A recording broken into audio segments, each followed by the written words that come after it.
small is important. 작은 것이 중요하다. 이런 말이 있습니다. 괜찮은 회사에 근무할 때 아주 능력이 뛰어난 남자 직원이 하나 있었답니다. 일 처리도 잘하고 학력도 괜찮고 타이핑 속도는 자기 2배고. 그런데 그렇게 능력 있는 남자 직원을 아무도 신뢰를 안 해. 아무도 신뢰를 안 해. 저 친구. 그렇게 모든 걸 잘하는데. 박 단장 얘기는 그 원인이 뭐냐 하면은 항상 아침에 지각을 해. 꼭 30분씩 늦는데. 그래서 그 회사에서 저놈은 일 잘하고 능력 있고가 아니라 맨날 지각하는 놈. 저런 놈을 어떻게 믿어? 그렇게 됐다는 거예요. 그렇게 돼버렸다는 거예요. 이게 small is important. 작은 것 하나가 그 사람 인상을 다 결정합니다. 다 결정해. 이게 한비자라는 동양 고전이 있어요. 여기에 무슨 말이 있냐면은 이런 말이 있습니다. 재괴의혈이라는 말이 있어요.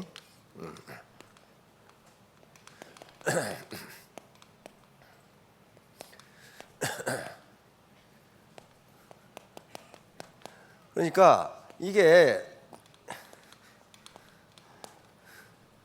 쟤는 이 뚝입니다. 제방입니다. 제방. 요 방죽 호수의 제방. 괴는 무너질 괴자입니다. 의는 개미 의자예요. 혈은 구멍 혈자니까 개미 구멍이 큰 제방을 무너뜨린다. 그래서 그 예를 쏙 한비자에 보면 드러났어요. 드러났어요. 거기 한 예가 병도 처음 초기에 고쳐야지 오래 방치하면 못 고친다. 이런 말이 나온단 말이에요. 그렇듯이 조그마한 행동 하나를 보면 저 사람이 어떻게 살겠구나 하는 것을 유추할 수가 있어요. 유추할 수가 있어요. 일본의 저명한 이 국제 비서가 쓴 책에 신뢰받는 남자, 신뢰받지 못하는 남자라는 책이 있어요. 그 학자가 쓴 게 아닙니다. 비서직이라는 것은 일본이나 미국에서는 굉장히 전문직입니다. 아무나 비서하는 게 아니에요. 아무나 하는 게 아닙니다. 국제 비서 자격증이라는 걸 얻어야 비서를 할 수 있어요. 그만큼 중요해요. 왜냐하면은 그 상사의 자기가 모시는 상사의 의도를 알아야 되고, 그 다음에 다음 회의가 있으면 회의록을 작성해야 돼. 회의록을 작성하고 회의 때 통역을 해야 돼. 통역을 하고 회의 끝나면 회의 결과를 다시 보고서로 작성해서 올리는 게 비서예요. 그러니까 그건 국제 비서 자격증이라는 제도가 있어요. 일본에도 그런 사람이 있어요. 그런데 일본 같은 경우는 거의 세계의 메이저 기업들이 일본 동경에 지사를 두고 있는 경우가 많아요. 도쿄에. 그러니까 거기에는 국제 비서들이 있어요. 그러면 미국에서 CEO가 오면은, 일본 CEO가 오면은 그 사람을 통역해서 영어로 얘기를 해야 되고, 회의를 영어로 진행해야 되고, 그것을 회의 끝나면 결과를 영어로 CEO한테 보고하는 일을 한단 말이에요. 그런데 이 사람이 한 말에 무슨 말이 있냐면은, 누가 신뢰를 받지 못하고 신뢰를 받는 한 여러 가지가 있는데 그 중에 약속 시간을 어기는 사람, 이것은 절대로 신뢰를 받지 못한다. 한 번은 자기가 모시는 CEO가, 일본 CEO가 저쪽 이 밑에 후쿠오카에서 회의가, 일본 회사하고 회의가 약속되어 있었는데 도쿄에서 비행기가 안 뜨는 바람에 그걸 못 간 거예요. 그럼 어때요? 자기가 잘못 온 것도 아니고 비행기가 안 가버린 거예요. 비행기가 지연돼 버린 거예요.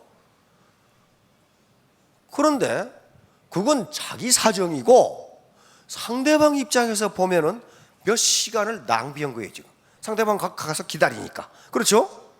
그러니까 내 입장이 아니고 상대방 입장에서 보면 내가 나 때문에 상대방이 몇 시간을 낭비했다. 그래가지고 가가지고 계속 사죄를 하고, 그 다음부터는 먼 곳에서 회의가 있으면 그 CEO가 하루 전에 간답니다. 왜? 상대방에게 신뢰를 잃지 않기 위해서. 저 사람은 약속 시간에 반드시 나온다. 그렇게 하지 않으면 비즈니스를 할 수가 없다는 거예요. 왜 이런 이야기를 제가 하느냐 하면요, 우리 아무것도 아닐 것 같은데 시간을 계속 어기는 사람이 있어요. 근데 부득이한 사정으로 어기면 괜찮은데 어긴 사람이 계속 어겨. 꼭 늦어. 꼭 10분, 20분 늦어. 여기도 보면은 다 앉았는데 강의하는데 혼자 걸어와서 나오라고 그러고 지가 들어가. 이건요 예의가 아닙니다. 이미 강의가 시작됐으면 일본 같은 경우는 문 다 닫아버려요. 일본이나 미국은 강의 시작한 다음에 들어가는 사람은 절대로 못 들어가게. 그래도 우리는 원정주의 사회이기 때문에 그게 가능한데요. 그건 굉장한 실례입니다. 그거 하나 못 지키는 사람이 어떻게 로얄이 되겠냐 하는 거예요. 지금 제가 하는 얘기는 바로 이 개미 구멍 하나가 그 사람을 무너뜨려요. 그 유능한 남자 사원이 아침에 지각한다는 사실 때문에 그 회사에서 아무도 그 사람을 믿지 않는단 말이에요. 약속 출근 시간 하나 제대로 못 지키는 사람이 무슨 중요한 일을 하겠느냐 그렇게 생각한다는 거예요. 그래서 어떤 회사의 사장님이 그러십니다. 회사에서 승진하는 가장 쉬운 방법은 남들보다 30분 일찍 출근하는 것이다. 그거 하나만 해도 윗사람은 달리 본다. 그 사람 달리 본다. 도전, 챌린지. 우리 환경은 우리에게 계속 도전해 옵니다. 가장 센 도전이 시대의 변화입니다. 산업의 변화고 시대의 변화, 가치관의 변화 이런 것들을 우리에게 도전해 오는데 거기에 리스판스, 내가 어떻게 반응하느냐 하는 문제예요. 자, 오늘 처음 온 분은 이 세 가지가 의문일 겁니다. 다시 말하면 이 사업을 할 것인가 말 것인가. 다시 말하면 내가 뿌린 대로, 내가 땀 흘린 대로 거둘 수 있느냐 하는 문제. 두 번째는 나 같은 사람도 성공할 수 있느냐. 다시 말하면 나는 전업주부였는데, 나는 공직자였는데, 나는 학교 선생님이었는데. 세 번째는 그러면 어떻게 해야 성공하는가. 이 문제는 어느 날 갑자기 해답이 나오는 게 아닙니다. 계속 센터 또는 스폰서하고 대화를 통해서 이 세 가지에 대한 결론은 자기가 낼 수밖에 없어요. 누가 아무도 안 해줘요. 결론적으로 이야기하면 애터미 사업은 빅비즈니스입니다. 글로벌 빅비즈니스인데 한 달에 최고 5천만 원까지 벌 수 있어요. 지금 그런 사람이 있으니까 그건 실증적인 예가 나왔단 말이에요. 거의 한 100명 된단 말이에요. 그렇다면 이 빅비즈니스를 하는데 어떻게 해야 될 것이냐. 자, 바로 자기 암시 문제예요. 자기 암시. 나는 할 수 있다. 이 사람 알죠? 네. 이게 짐 캐리라고 하는 캐나다 출신 미국 배우이자 코미디언이에요. 하루에 맥도날드 햄버거 하나 가지고 산 사람. 그리고 잘 데가 노숙자니까 잘 데가 없어서 폐차장에서 잠을 잤던 사람이에요. 폐차장에서. 그런데 항상 지갑에는 1,000만 불짜리 수표를 넣어 다녔어요. 1,000만 불짜리, 1,000만 달러짜리 지가 만들어 가지고 지 지갑에다가 1,000만 달러짜리를 넣고 다녔어. 다시 말하면 나는 영화 한 번 출연에 개런티를 1,000만 불을 받겠다고 작정을 한 거예요. 결국 에이스 벤츄라 케이블 가이가 성공하면서 2,000만 달러를 받았어요. 그러니까 한 번 출연에 200억을 받은 겁니다. 그런데 얼마 전에 우리 텔레비전 이 케이블 TV를 보니까 이 사람이 나왔어. 이 사람이 나와서 지금도 수첩에다 그걸 들고 다녀. 1,000만 불짜리 수표를 여기 보여주는데 너덜너덜해. 이걸 보여주더라고. 이게 내가 항상 가지고 다니는 1,000만 달러짜리 수표라 이거야. 그런데 이걸 내가 꼭 이렇게 되겠다고 각오를 하고 넣고 다녔는데 지금도 넣고 다닌다. 그렇게 얘기를 해. 그러니까 이게 뭐예요? 자기 암시예요. 나는 반드시 한 번 출연에 100억을 받겠다. 근데 200억을 받았어. 여러분들도 나는 5천대기 될 만한 자격이 있다. 그렇게 생각하시는 거예요. 그렇기 위해서는 세 가지 공부를 해야 돼. 바로 머리 공부, 마음 공부, 몸 공부예요. 머리 공부는 뭔가 알아야 돼요. 옛날 우리 속담에 어르신들 알아야 면장한다고 그러죠.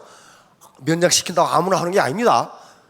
그리고 호적이라도 만들 줄 알아야 면장이 되는 거 아니에요. 알아야 면장. 알아야 돼. 애터미 시스템에 대해서 알아야 돼. 무슨 지금 대학 가서 공부를 하는 게 아니에요. 도대체 이 네트워크 마케팅이라는 것이 어떤 시스템을 가지고 움직이는 데에 대해서는 알아야 될 거 아니에요. 근데 이 세 가지 공부, 몸 공부는 몸으로 뛰어야 된다는 겁니다. 책상에 앉아서 해가지고는 안 돼요. 가장 중요한 게 가운데 마음 공부예요.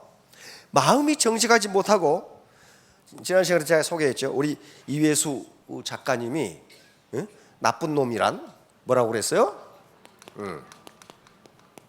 나쁜 놈이란 나쁜 놈이다. 다른 사람은 생각도 안 해. 나만 생각해. 인문적 소양. 여기에 없으면요, 애터미 사업 아니라 제터미 사업을 해도 안 돼요. 무슨. 인문적 소양은 제가 생각하기에는 세 가지 요소가 있어요. 하나는 사람 그 자체에 대한 이해입니다. 사람 그 자체에 대한 인정, 사람 그 자체에 대한 인권의 인정. 이게 첫 번째예요. 모든 사람은 천부적인 하늘로부터 부여받은 인권이 있다. 이걸 인정해 줘야 돼. 그렇죠? 나만 잘 먹고 잘 살아야지, 내 파트너를 이용해서 내가 부자 돼야지. 이건 인문적 소양이 빵점이야, 출발부터. 그렇죠? 그런 사람 부자 못해요.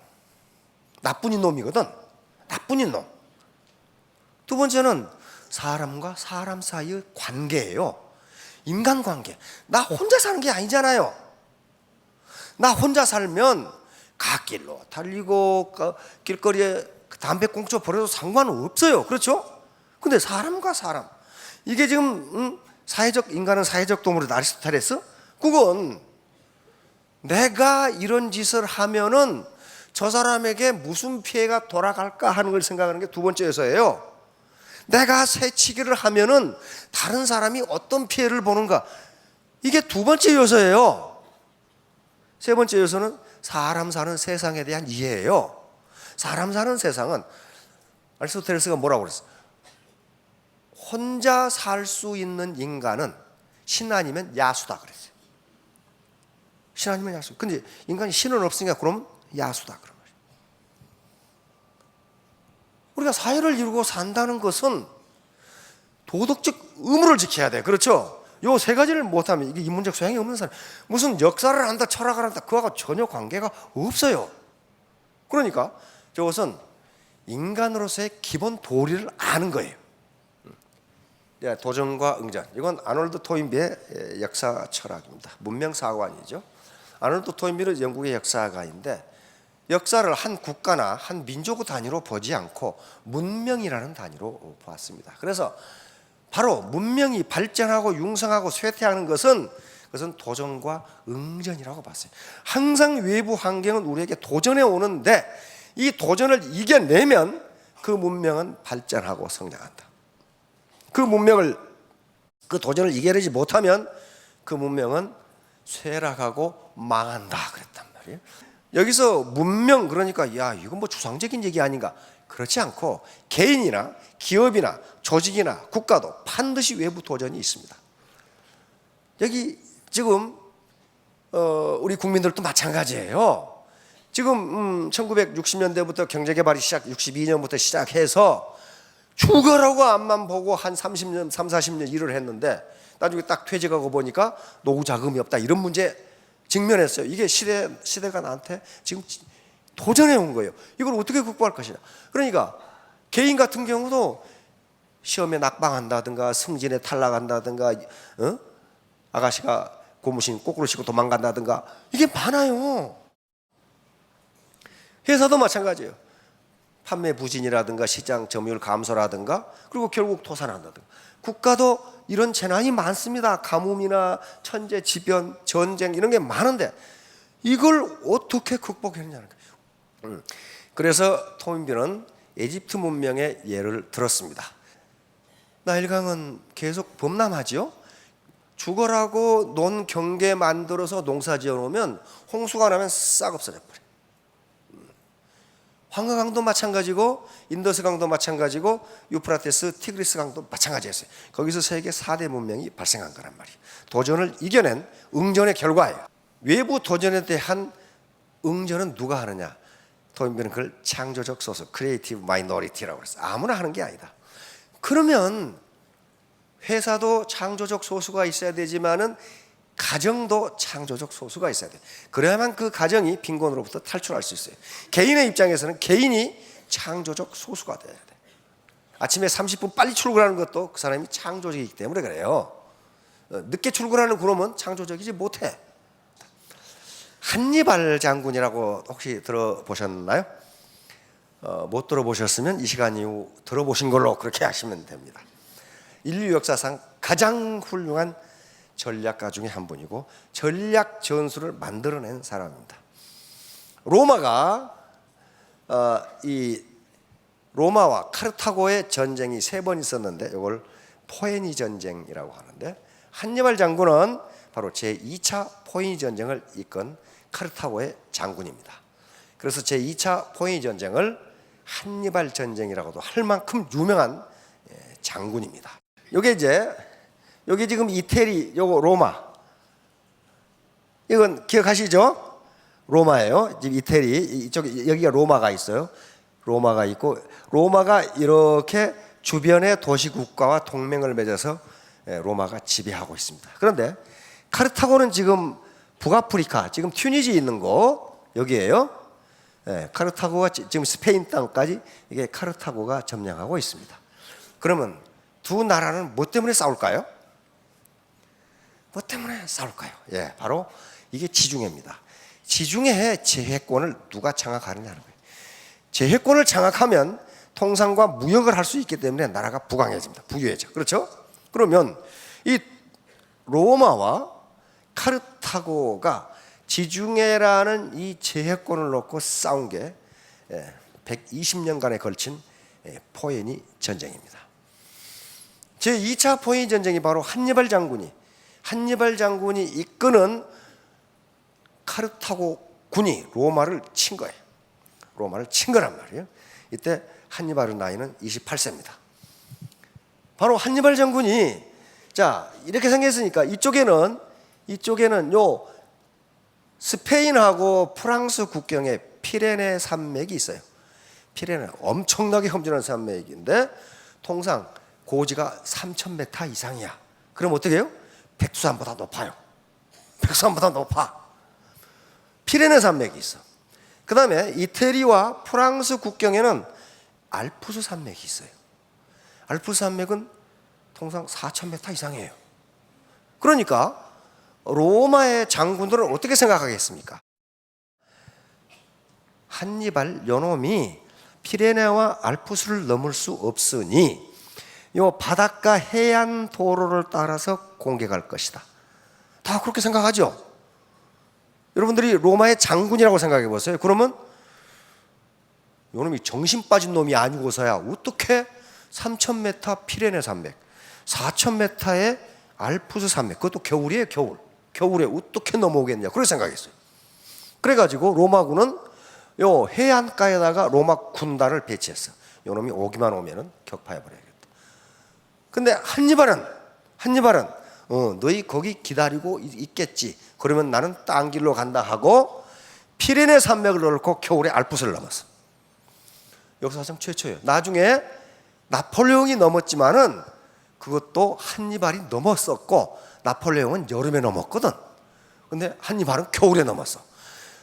이 카르타고에서 6만 명의 보병, 그리고 80여 마리의 전투 코끼리, 그리고 3만 명 정도의 기병을 이끌고 피레네를 넘고 알프스를 넘어서 공격한 거예요. 알프스를 넘어보니까 5만 명이었던 보병은 2만 6천 명으로 줄고, 오다가 절반이 죽어버렸어. 전투 코끼리는 80마리에서 30여 마리 살아남고 50마리가 죽어버려. 이게 겨울에 알프스를 4,000m를 넘는데 어떡하겠냔 말이에요. 기병은 10,000명이 남았어. 근데 이때 한니발이 뭐라고 그랬냐 하면 부하들이 길이 없습니다. 길이 없으면 찾고, 그래도 없으면 만들어라. 그게 리더가 하는 얘기예요. 요게 이제 하나만 전투를 소개해야 되겠습니다. 칸나의 전투. 이건 역사적으로 매우 유명하고 사관학교에서는 반드시 배우는 전투이고, 왜냐하면은 여기에 기본 전술이 나와 있으니까 이걸 만든 게 한니발 장군이에요. 여기에 지금 요 빨간 게 로마 군단입니다. 로마 군단은 그 당시에 가장 강력한 보병 군단이었어요. 로마 군단이 어떻게 배치를 했냐면요, 이렇게 팔랑스를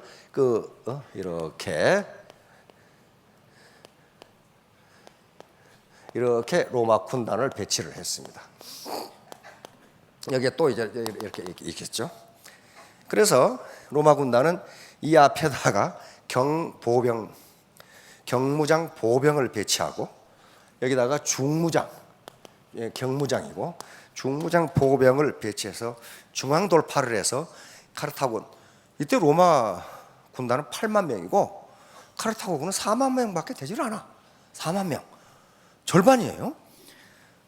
그런데 한니발 장군은 정면 승부해가지고는 로마 군단을 이길 수 없다는 걸 알아. 4만 명으로 어떻게 8만 명 정예 로마 군단을 어떻게 이기겠어요? 그러니까 이 그림에서 보는 것 같이 활처럼 배치해서 여기다가 이렇게 오면서 모집한 용병들을, 요 용병들은 전투력이 강해요, 약해요? 약해. 오면서 그냥 모집했으니까 약해. 이렇게 배치하고, 여기다가 이렇게 이 알프스를 넘어온 정예 카르타고 군단을 이렇게 배치한 거예요. 이렇게 배치하고, 여기다가 기마병들을 배치한 거예요. 기마군단을 배치했어요. 여기다 기마군단을 이렇게 배치해. 이쪽에 로마도 여기에 기마군단을 배치.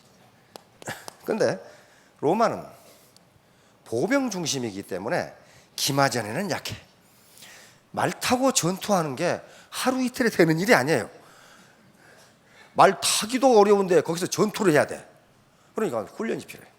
그런데 카르타고군은, 바로 한니발 장군은 정예 기마군단 10,000명을 가지고 있어. 로마군은 기마군단 7,000명을 가지고 있어. 그래서 자, 이제 진격하니까 어떻게 되겠어? 로마 군단이 밀어붙여. 왜? 중앙 돌파를 해서 카르타고군을 절반으로 나눠버리면 어떻게 돼요? 각계격파해보면 끝나버리죠.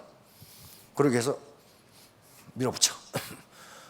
그러니까 요 앞에 배치한 요 기마병들은 카르타고군은 용병들이니까 로마 군단의 상대가 안 돼. 그렇죠?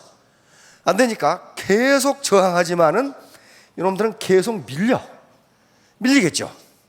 이 시간 동안에 요 카르타고 기마병들이 요 로마 기마병을 격파해버려. 이쪽 카르타고 기마병들이 로마 기마병을 격파하는데, 요 기마병이 강했기 때문에 이쪽 기마병들은 일진일퇴를 거듭하고 있어. 그런데 이쪽 기마병이 굉장히 강해가지고 이걸 격파해버리고 이걸 이렇게 가서 격파해버려. 그러니까 어떻게 돼?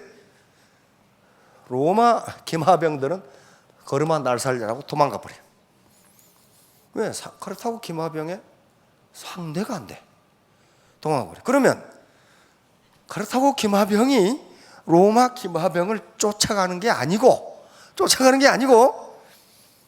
이거 도망가 버리니까 요 카르타고 로마 군단을 뒤로 가서 포위해. 이렇게 뒤로 가서 포위해 버려.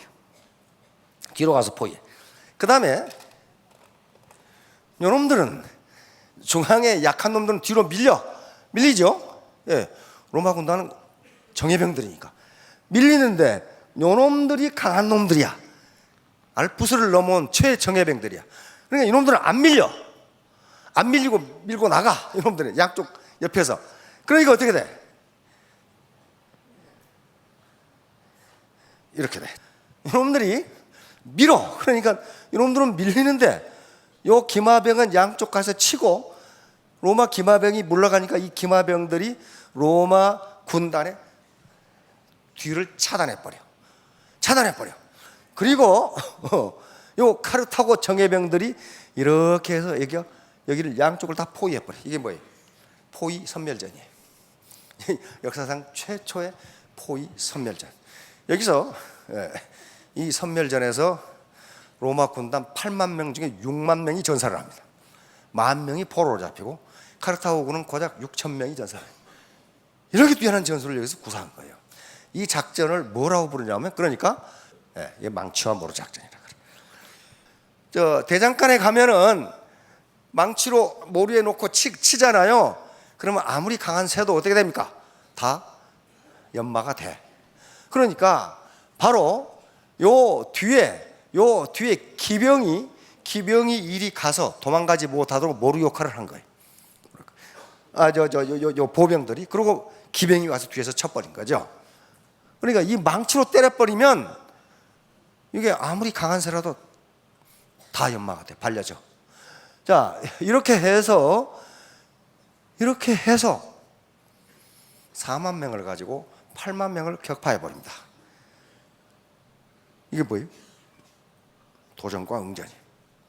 8만 명에게 어떻게 할 것이냐, 어떻게 내가 응전할 것이냐. 그러니까 리더 역할이 매우 중요하다는 거예요. 머리 공부, 마음 공부, 몸 공부가 필요하다는 거예요.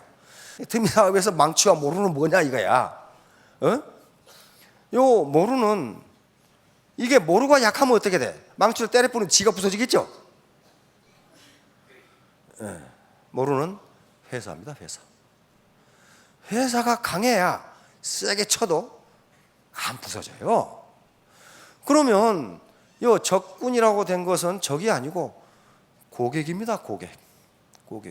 고객을 어떻게 내가 필요로 하는 연장으로 만들 것이냐 하는 문제예요. 그러면 요 사업자가 망치라고 할 수 있는데, 진짜 망치로 쳐버리면 어떻게 돼? 이게 다 도망가 버려. 그러니까 이게 뭐냐면은 신뢰요, 신뢰. 바로 모루 역할을 해주는 게 회사에 대한 신뢰. 제품과 그다음에 제품의 가격과 품질, 그리고 보상 시스템, 보상 플랜 등이 요게 단단해야 사업가들이 마음 놓고 칠 수 있어요. 그러면 사업가들의 망치는 뭘까? 요건 가장 대표적인 게 신뢰입니다. 그 사업가를 믿을 수 있어야 돼요. 못 믿는데 어떻게 자기가 원하는 대로 이 쇠가 연마가 되겠어요? 어떻게 팔리겠냐 그런 말이에요. 그러니까 이게 아주 전쟁에서 기본적인 전략이에요. 자, 그러니까 터미도 똑같아요. 이게 지금 수많은 8만 명이나 되는 고객이 있는데, 이걸 어떻게 내가 원하는 것으로 만들 것이냐. 회사가 튼튼해야 되고, 우선 회사가 집 배만 채우려고 하면 이건 망하게 돼 있어요. 그 튼튼하지 못해. 사업가가 망치 역할을 하는데, 이 망치가 신뢰예요. 근본적으로 그 사람 믿을 수 있는 거냐. 저 사람이 자기 돈 벌려고 나를 끌어들이는 거 아니냐, 나를 앵벌이 시키는 거 아니냐. 그렇게 돼버리면은 그건 자기가 원하는 대로 사업가를 못 만들어. 바로 이 사람들이 어때요? 도전에 응전해서 이긴 사람들이에요. 강수지 발레리나 있죠. 그 다음에 박찬호 야구, 박세리, 그 다음에 여기 박지성, 김연아 같은 경우도요, 올림픽을 제패해버렸잖아요. 얼마나 힘들었겠어요. 김연아가 그럽디다. 제 인생의 90%는 고난이었다. 그런데 그 90% 고난이 영광을 갖다 주었다. 그 얘기를 하더라고. 그러면서 이거 뺑 도는 거 있잖아요. 나는 얼음 위에서 그냥도 못 돌겠는데 스케이트 타고 뺑 도는 거 있잖아요. 어떻게? 그 10,000번을 돌았답니다. 10,000번 도는데 3,000번을 넘어졌답니다. 10,000번 돌 수 있겠어요? 그게 응전이에요. 응전, 리스판스란 말이에요.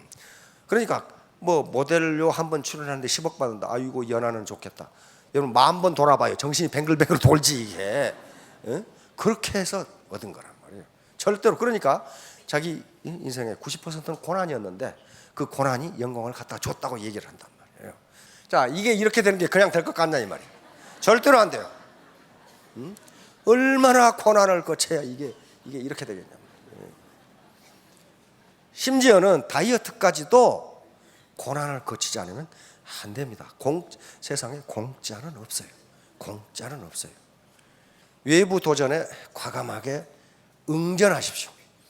또는 도전하십시오. 도전해야 돼. 요거 어디서 본 것 같죠? 그레디에이터라는 영화의 한 장면입니다. 막시무스 장군이 황제가 막시무스를 제거하려고 로마 군단의 장군이죠. 막시무스. 이 막시무스를 죽이려고 자기 부하들하고 호랑이를 집어넣죠. 가만히 있으면 어떻게 돼? 죽어요. 죽어. 그러나 막시무스는 응전을 했죠. 응전을 했어요. 제수들하고 같이. 로마의 장군이기 때문에 전술을 잘 알아. 전술을 잘하니까 이렇게 원을 만들어서 사방에서 응전할 수 있도록 해서 결국 다 죽이죠. 자, 일신 우일신, 이건 대학에 있는 얘기입니다. 지금부터 3600년 또는 3800년 전에 상나라를 창건한 탕왕이 이렇게 했다고 나와요. 3600년 전이면요, 시대의 변화가 지금보다 훨씬 늦은 시대예요. 그런데 세숫대야에다가 이렇게 적어놓고 매일 봤다는 거예요. 대학에 있는 내용입니다. 대학 전문 제2장에 있는 내용인데, 탕지 반명왕, 탕임금이, 탕왕이 세숫대에다 써놓은 것에 말하기를, 그 말이에요. 자, 구일신 진실로 고자입니다. 날마다 진실로 날마다 새로워져라. 날로 새로워져라. 또 날로 새로워져라. 이게 3800년 전에 리더가 했던 마음가짐이에요. 변화가 별로 없는 시대에 리더는 날마다 새로워지지 않으면 이 나라를 끌고 갈 수 없다고 탕왕은 느낀 거예요. 그렇다면 리더에 위치해 있는 사람도 날마다 새로워지지 않으면 끌고 가기 힘들어요. 이것은 창조적 소수가 하는 일입니다. 여기 계신 분들은 전부 자신은 창조적 소수라고 생각하십시오. 적응적 다수가 아니에요. 전부 리더가 될 건데, 애터미는 5천만 원이라는 리미트가 있기 때문에 전부 다 자기가 대표 사업자라고 생각하시면 돼. 그러면 자기가 창조적 소수가 되지 않으면요, 대표 사업자가 될 수가 없어요.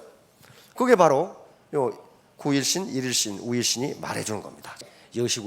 여시구진은 시대의 변화와 더불어 함께 가자. 함께 가자. 나 혼자 가는 게 아니고 우리 파트너, 우리 형제 라인, 시대의 변화와 더불어 함께 가자. 자, 금년에 모두 함께 하셔서 3년 후, 5년 후에 모두 스타마스터, 로얄마스터가 되시기 바랍니다. 네, 감사합니다.